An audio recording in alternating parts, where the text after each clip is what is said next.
Adda kan ilaallu basic of accounting jedha. Basic of accounting jechuun bu'uura accountingii qabxiilee bu'uura accountingii hedduu of keessaa qaba jechuudha. Qabxiilee bu'uura accountingii hedduu mata duree keenya kanarraa basic of accounting jalatti maaltu jira?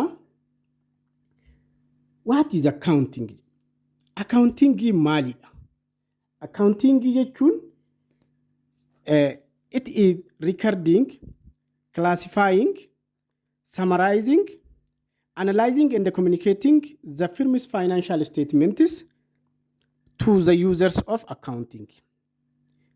Maal godha? Jalqaba record godha, classify godha, summarizing, analyzing and communicating the firm's financial transaction to the users of accounting. Yoo gabaabsinee kennu immoo hiikaan accountingidha maali? Summarizing financial data into meaningful format. Record godhee, classify godhee, summarize, analyze and communicate kan godhu kun yoo summarize goone hiika accountingidha gabaabsinee kennu maal ta'a? Summarizing financial data into meaningful format. Meaningful formatiin maal fa'a yoo ta'edha? Meaningful jechuun yaa hiika qabeessa, hiika guutuu qabeessa dubbachuu akka danda'u, kana miidhame, kana argadhe, kana dhabe jedhee bu'aaf kasaaraa dhaabbata tokko akka ibsuu danda'utti meaningful daatatti jijjiiruu danda'udha jechuudha accountingii gahee isaa yookiin definitionii isaa. Fakkeenyaaf balance sheetii jala accountoonni sadan jiru. Asseetiin jira, liabilitiin jira fi owner's equity'n jira. Accountoota ceehan jechuudha. Maal ibsa? Asseetii hagana qabnaa dhuma waggaa yookiin specific time irratti jechuudha. Dhuma ji'aa ta'uu, dhuma waggaa ta'uu. Financial position at specific time yookiin ji'aan gaafa baajata gaafa herreega cufnu yookaan ammoo walakkaa waggaatiin gaafa herreega cufnu yookaan ammoo dhuma waggaa irratti gaafa herreega cufnu.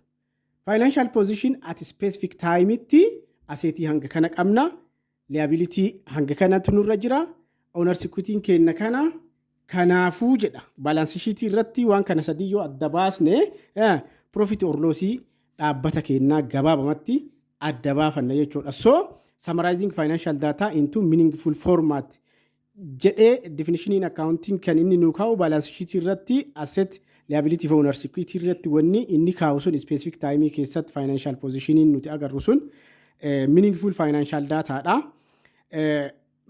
Data sanirra hundoofne profit if loss dhaabbata keenyaa addaan baafna jechuudha. Accounting cycle. Second point is accounting cycle or accounting process. Maal jechuudha? Accounting cycle qaba yookiin process yookiin marsaa of danda'e qaba. Marsaan kunillee eessarraa ka'ee eessa dhaabata, maal of keessa qabata waan jedhullee bal'inaan ilaalla jechuudha. So jalqaba source documentiitu jiraachuu. Source documenti qabxii warroonni jennu maal fa'aadha? Receipt, purchase requisition, purchase order fi kan kanneen fakkaatan bittaan sun yookiin transactioniin sun taasifamuu isaa dokumentoota ragaa nuu bahu jechuudha. Dokumentoota nuti herreega kana yookiin financial statementii kana hojjechuudhaaf yookiin sirna accountingii kana galmeessuudhaaf source documentii yookiin dokumentoota bu'uura kanuun deeman jechuudha. Isaanirraa kaanee gara fuulduraatti ka ijjannuun jechuudha qabxiileen kunniini. Kanaaf jalqaba source documentiin keenya jiraachuu qaba. Source documentii erga qabaanneen booda akkaatuma amma hiika accountingii yeroo ilaallu recording jenne. Fakkeenyaaf recording yeroo jennu maal jechuu kenna? Classifying yoo jennu maal jechuu kenna? Summarizing yoo jennus maal jechuudha? Analyzing yoo jennus maal jechuudha? Ka jedhu marsaa kana keessa adda baasnee ilaalla jechuudha. So journal means recording from the source document of the transaction. Maal jechuudha? Bookkeepingidha. Amma kun walumaa galatti maal jenna? Source document, journal, ledger, trial balance fi financial statement maalidha? Bookkeeping jenna. Bookkeeping jechuun book of recording jechuudha. Book of recording kanarraa steppiin jalqaba erga source document keenya adda baafannee nakayee isaa purchase order maalii isaa erga adda baafanneen booda journalii. Journaliin kun maali? Akkaataa amma definitionii keessa laalle keessa recording jalqaba, galmee jalqabaa jirra jechuudha. Galmeen kun guyyaa transactioniin kun itti ta'ame tokko lama sadii jennee hanga ji'a dhumaatitti record kan itti goonu jechuudha. The step of recording or journal recording jennaan jechuudha. Itti aansinee marsaan yookiin accounting cycle yookiin process of accounting maalidha? Ledger. Ledger maal gochuu jechuudha? Classifying. Maalit? Classifying to each and specific accounts. Fakkeenyaaf asirratti joornaal irra gaafa galmeessinu cadhisneetuma seera duwaalitii qofa ennee barreessina jechuudha. Duwaalitii jechuun tokko kreditii tokko debitii goonee barreessina. Hanga dhumaatti kaashiin hanganaan affekti ta'ee account payabilii hanganaa affekti ta'ee bichaa jennee hanga dhumaatti galmeeffannaa jechuudha. Garuu gaafa lejeratti dabarsinu maal goona? Classifying gaafa goonu garamitti fakkeenyaaf kaashiin guyyaa tokkotti, guyyaa lamatti, guyyaa sadiitti tiraansaakshinii tokko hanga 30 ta'e kana keessatti gosti kaashii hundi waliin qaba. Classify to the each and the specific accounts jechuudha. Kanaaf kaashiin gosa kaashiitti, account payabiliin gosa account payabiliitti, receivabiliin gosa receivabiliitti classify ta'a jechuudha. Steepii accounting cycle lammaffaa kana keessatti yookiin sadaffaa kana keessatti jechuudha. Erga akkasitti classify taasifnee kaashiin hamma kanaa baasiin isaa kaashiin haganaan dabalee kaashiin haganaan hir'ate jennee erga deebitiif kreditii akkaawuntii kaashii adda baasne classify goonee san booda maalitti dhufna? Trial baalaansiidha. Trial baalaansiin maalidha? Record goone, classify goone, asitti maal goona? Summarize goona. Maal summarize goota? Dhumarratti deebitii fi kreditiin kenna dhumarratti summarize gaafa qaccessinee cuunfaa isaa baafnu jechuudha. Qixamoo qixaa miti. Summarization isaa kun kan mul'isu trial balance jala jechuudha. So gosa kaanis walii qabnee trial balance isaa gaafa hojjennu bal'inaan numerical example isaa irratti uf duratti ni ilaalla. Kaashiin, account payabiliin, receivabiliin, expensiin fi revenuudhaan garagaraa summarize taasifna asitti. Summarize jechuun ammoo akkuma amma jedhee dhuma deebitiif kreditii isaa walqixaa miti. Yoo walqixa ta'an itti fufnaa, yoo walqixa ta'uu baatan ammoo recheck taasifna jechuudha. Accounting cyclein inni ijooniif inni dhumaa financial statementidha. Financial statementiin akkuma amma jenne summary definitionii accountii yeroo kenninu summarizing financial transaction into meaningful data. Financial statementiin steepii itti meaningful data argannu san bira geenne jechuudha. Fakkeenyaaf profit or loss, balance sheet, cash flow, statement of owner's equity increasement. Kunniini steepii itti summarize goone the meaningful financial data yeroo itti argannu jechuudha. Akka dhaabbata kanaatitti meaningful financial data yeroo argannu ammoo bu'amoo, kasaaramoo, cufuu qabnamoo, itti fufuu qabnamoo, itti liqeeffachuu qabnamoo, kennumaan itti fufuu qabnamoo, maal fooyyessinu, maal cimsinu, maal keessa baafnu, maal itti daballu steepiin irratti nu jechisiisu steepiitti financial statementii hojjennu kana jechaadha. 5 elements of financial statements jennaan jechuu qabxii ijoo fi meaningful financial data argachuu fi akkaawuntoota ijoo fi barbaachisoo ta'an 5 jechuudha. Waan biraati miti. 5 elements of financial statement jennaani. Eenyuunfaa isaan? Tokkoffaan asseetiidha. Lammaffaan expensiidha. Sadaffaan liabilityidha. Afuraffaan equity fi shanaffaaf inni dhumaa maali? Revenue jennaan jechuudha. Mee isaan hiikni isaanii maal akka ta'e tokkoon tokkoon caccabsinee haa ilaallu. Because elementiidha jenneetuma bira tarruu osoo hin taane asseetiin hiika akkamii qaba? Gosa hagamiitu jira? Akkamitti ammoo elementii murteessoo fi meaningful financial data irraa argachuu dandeenya. Expenses akkasuma, liabilities akkasuma, equity fi revenue illeen maal akka fakkaatan adda baasnee ilaalla jechuudha. So when we see the meaning of asset, hiika asseetiidha gaafa ilaallu jechuudha. A resources.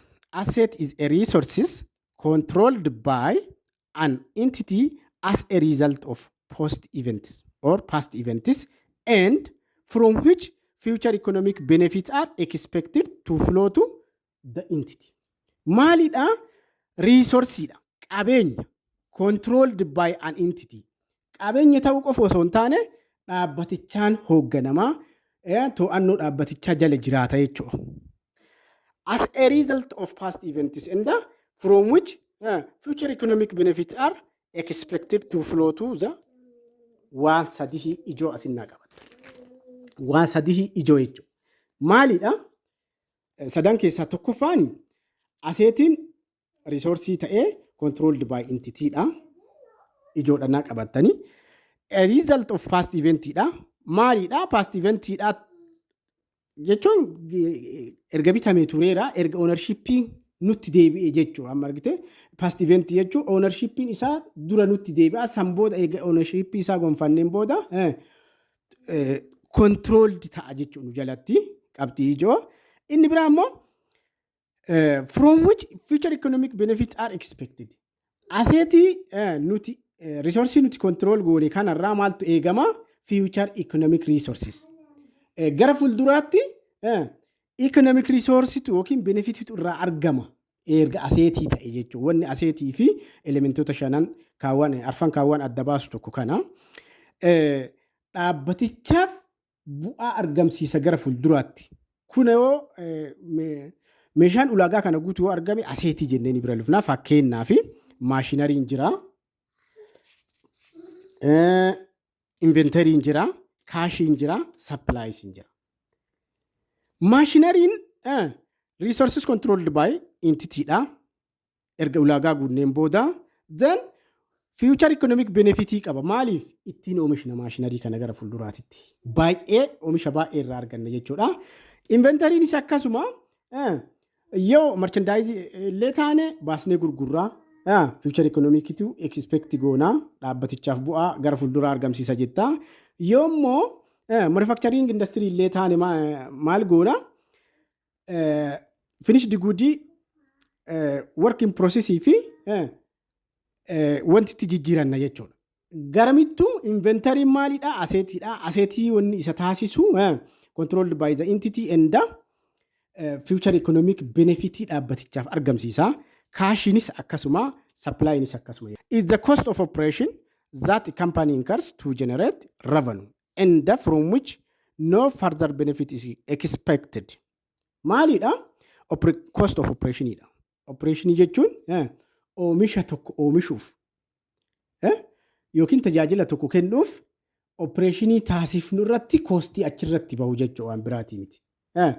Cost of operations that a company incurs. Baasiidhaan oomisha tokko oomishuuf yookiin galii tokko argamsiisuuf yookiin tajaajila tokko kenninee galii tokko argamsiisuuf baasiin nuti baafnu expense jennaan jechuudha. And from which no further benefit is expected. Akka aseetiitti future benefit expecting goonu expense irraa jechuudha. Because future expense osoo hin taane right now we are expecting. Amma waan isa baafneef kostii kana waan hin kargooneef revenue argachaa jirra waan ta'eef fakkeenyaaf rent expense, electricity expense and salary expense. Fakkeenyaaf tajaajila humna ibsaatiif kafalleerraa boru yookiin iftaan yookiin ji'a dhufu yookiin waggaa dhufu benefit wayii ufafoo kanatti eeggannu. Electricity humna ibsaatiif kafallellee maali? Galii argamne saniif nu kasaarsee nu baasee galii amma argannee harkaa qabnu kanaaf baafne waan ta'eef gara fuulduraatitti further benefit wayitu expect isarraa hin goonu jechuudha. So expense illee haala salphatti bira darbuudhaaf maal naa qabattu? Cost operation that the company incurs to generate revenue dha. From which no further benefit is expected. Baqa cost operation incurring godhu dhaabbanni.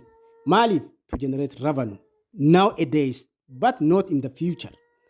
Akkasuma no further benefit is expected. He can expense it is kana fakkaata. Liability is the present obligation of the entity to transfer economic resources as a result of past event. Maalidha? Present obligation idha. Garuu Eventiin kun darbeera erga ta'e fakkeenyaaf meeshaa liqii erga binne ji'a lifi ta'uu danda'a, waggaa lifi ta'uu danda'a. Sun akkaataa yerooti. So past eventii ta'uu qofa mul'isuudhaa fi as a result of past eventsidha. Maalidha? Present obligation. Haa yeroo darbe liqii fuunu malee, haa yeroo darbe meeshaa liqii binnu malee, haa yeroo darbe baankii irraa liqaa fudhannu malee taateen isaa adda nutti mul'ata. Liabilitiidha jennee galmeeffachuuf it is the present obligation nutti ta'a. Dirqama ofirraa qabnu nutti ta'a. Even if its event is in the past jechuudha. So present obligation of the entity to transfer economic resources as a result of past event. Economic resource garamitti dabarsina gara dhaabbilee liqii nu biraa qabanii yookiin meeshaa liqii nutti gurguraniititti economic resource transfer goona. Wanni sababni nuti transfer goonuuf economic resource kana as a result of past event. Yeroo darbe tanaan dura jechuudha liqii irraa fuunee baankii irraa illee haa ta'u dhaabbilee tajaajila yookiin raw material nu kennan irraa jechuudha. So it is the claim of outsiders on total asset of the company. Maal jechuudha? Claim of outsiders. Tan jala sarartanii akkanaa qabattan barbaada. Claim of outsiders jechuun total asset dhaabbanni kun qaburraa, total asset dhaabbanni kun qaburraa outsideridha yookiin supplierotatu yookiin dhiyeessitootatu claim godhaa jechuudha.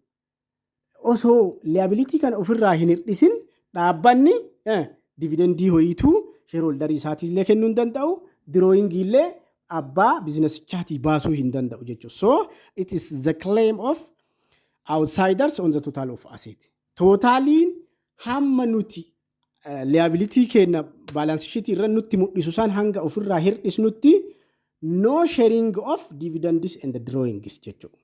Kanaaf liability idaadha. Present obligation jechuun idaadha. Maalidha? Economic resource ammoo transfer goona because as a result of past event jechuudha. The next point is equity. Equity maalidha? Is the residual interest in the total asset of the entity after deducting all its liabilities. Maal jenne amma liability jechuun present obligation idha, idaadha, transferring economic resource idha as a result of past event waan ta'eef jechuudha. A residual interest in the total asset of the entity after deducting all the liability. Balance sheet irratti liability hanga kana qabna jedhee specific time irratti erga nu mul'iseen booda maal goona deduct goona ofirraa jechuun ni kafalla jechuudha. Idaan nurra jiru sanniin ni kafalla. Erga kafalleen booda maal jettee hiika isaa kennitaafi it is the claim of the owners in the total asset. Account liability claim of the outsiders waan mallaqa gara alaa nurraa deemee kafalamu waan ta'eef outsider yookiin supplier tu claim total asset keenyarraa hanga nu biraa qaban claim godhu jechuudha. Equity ammoo faallaa isaa claim of the owners in the total asset.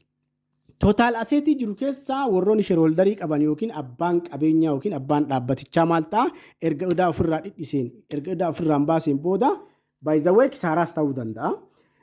Profit or loss jedha financial statement meaningful yoo nu taasisu profitis ta'uu danda'a, lossis ta'uu danda'a. Kan owner of the company total asset irraa claim godhu jecha. Among the 5 important elements, the fifth and the last is revenue.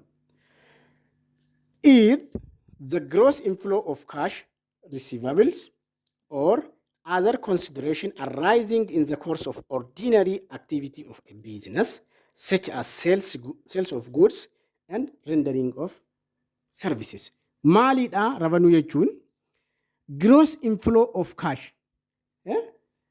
Mallaqa gara keessaatti galfannu jechuudha. Liqiin fiddee waa gurgurtee fiddee meeshaa gurgurtee fiddee tajaajila kennitee fiddee wanni ati fiddu gara keessaatti fiddu kun kaashiis yoo ta'e tajaajila liqii kennitee yookiin meeshaa liqii gurgurtee receivable account receivable keetis yoo increase ta'ee galmaa'e or dabalata kaashiif receivable dha. Other consideration arising in the course of ordinary activity of business. Bakka ordinary business kenna activity business kenna gaafa raangoonu kaashii ol keessatti fudhannu gara dhaabbataatti fudhannu receivability fi other consideration arising in the course of ordinary business such as sales of goods and rendering services. Galiidha kun akka addaan bahee isinii beekamuu qabutti galiidha. Galiin dhaabbanni tokko argatu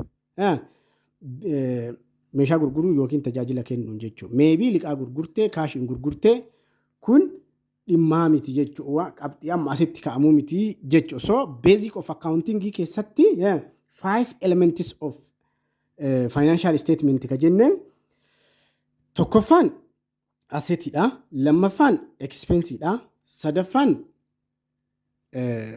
liabilitydha, afraffaan equity fi shanaffaa fi inni dhuma revenue jennaan jechuudha. Double entry accounting. Double entry accounting maal jechuudha? Double entry accounting jechuun double entry accounting jechuun akkuma maqaan isaa ibsu deebitii qabna, transactioniin jira jalqaba. Transactioniin kun two sideidha, two wingidha. Yoo ka deebitii affect godha yoo ka creditii affect taasisa jechuudha. Double jechuun waa lama, debit and credit jechuudha yookiin dual jechuudha waan biraatii miti. So it is accounting attempts to record both effect of the transaction or events on the entity's financial statements. Waa biraa jechuu miti transactioniin dhaabbata tokko keessatti erga happen godhe accounting attempting to record both effects. Both effect jechuun maali? Debit fi credit. Double entry jechuun sirna debit fi credit yookiin transactioniin taasifamu tokko fiixee lama qabaachuu, fiixee lama irratti galmaa'uu, fiixee lama affect taasisuu isaa nutti agarsiisa jechuudha.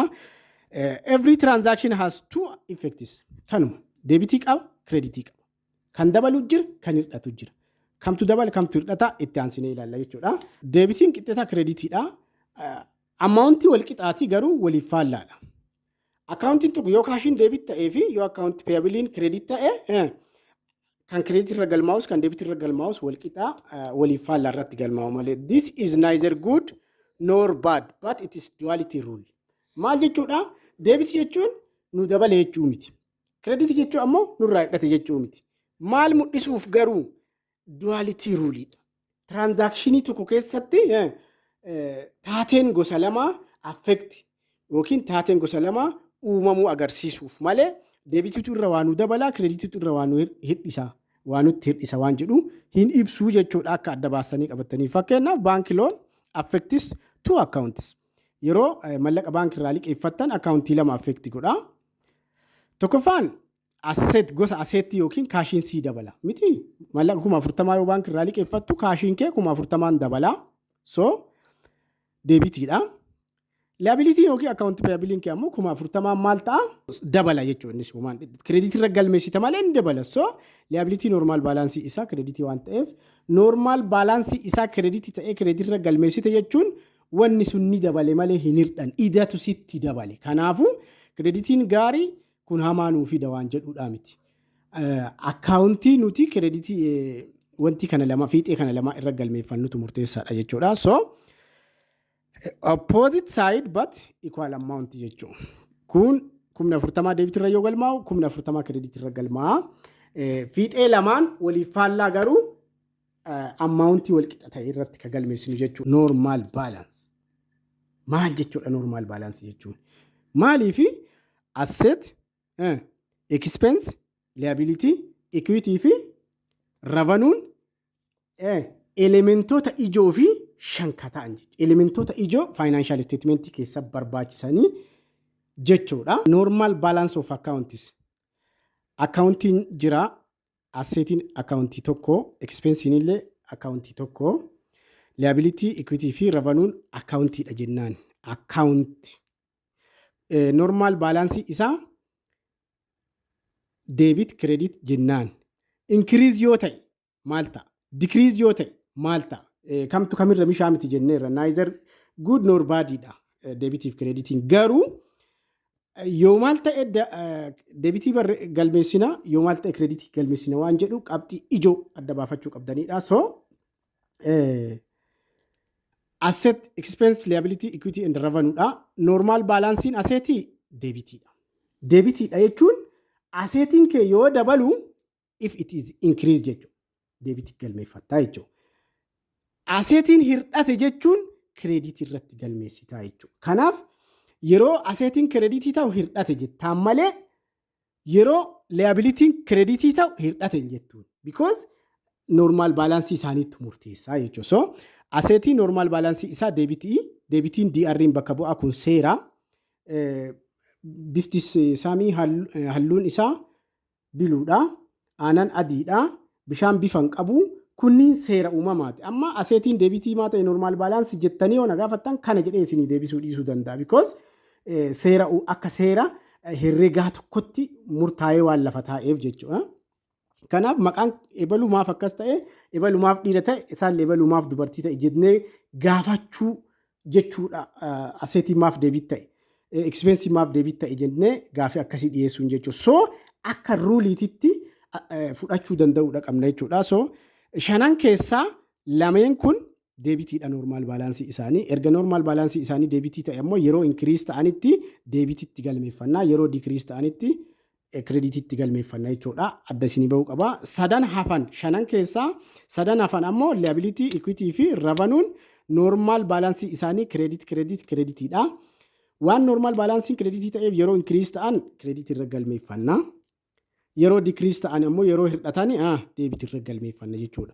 Waa kana adda baastanii beektan malee tiraanzaakshinii kamuu hojjechuun isiniif hin danda'amu waan ta'eef sirriitti cimtanii waan kana adda baafachuu danda'uudha qabdanii jechuudha.